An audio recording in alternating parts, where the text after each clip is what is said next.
বিশ্ব পরিমণ্ডলে মুসলিম দেশ হিসেবে বাংলাদেশের নামটি উজ্জ্বল হয়ে ওঠে কোরআনের হাফেজদের কারণে। কোরআনের প্রতিটি আন্তর্জাতিক ইভেন্টই কোনো না কোনো প্রতিযোগী বাংলাদেশের প্রতিনিধিত্ব করে থাকে। এবারের হিফজুল কোরআন প্রতিযোগিতায়ও চমক দেখালো বাংলাদেশ।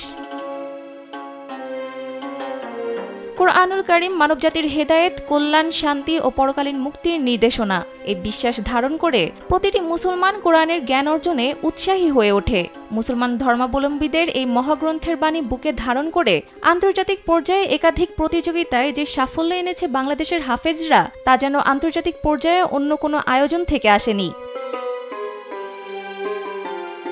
এবারও তার ব্যতিক্রম হয়নি।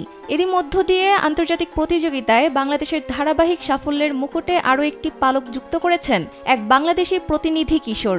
এবারের 20তম আলজেরিয়ায় অনুষ্ঠিত আন্তর্জাতিক হিফজুল কোরআন প্রতিযোগিতায় দ্বিতীয় স্থান অর্জন করেছেন এই কিশোর। বিদেশের মাটিতে দেশের নাম উজ্জ্বলকারী ওই প্রতিযোগীর নাম হাফেজ তাওহিদুল ইসলাম। তিনি তানজিমুল উম্মাহ হিফজ মাদ্রাসার ছাত্র।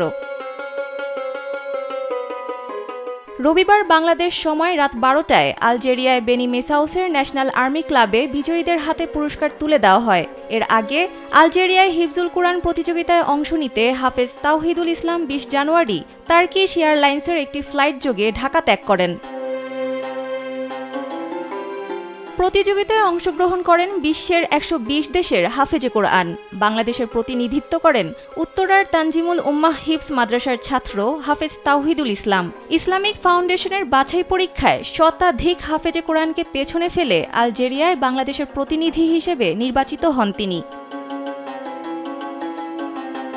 হাফেজ তাওহিদুল ইসলামের এমন সাফল্যে কৃতজ্ঞতা জানিয়েছে তানজিমুল উম্মাহ ফাউন্ডেশন। সে সঙ্গে হাফেজ তাওহিদের বাবা মা, শিক্ষক ও সংশ্লিষ্ট সবার প্রতিও কৃতজ্ঞতা এবং মহান আল্লাহর প্রতি শুকরিয়া জ্ঞাপন করেন তানজিমুল উম্মাহ পরিবার।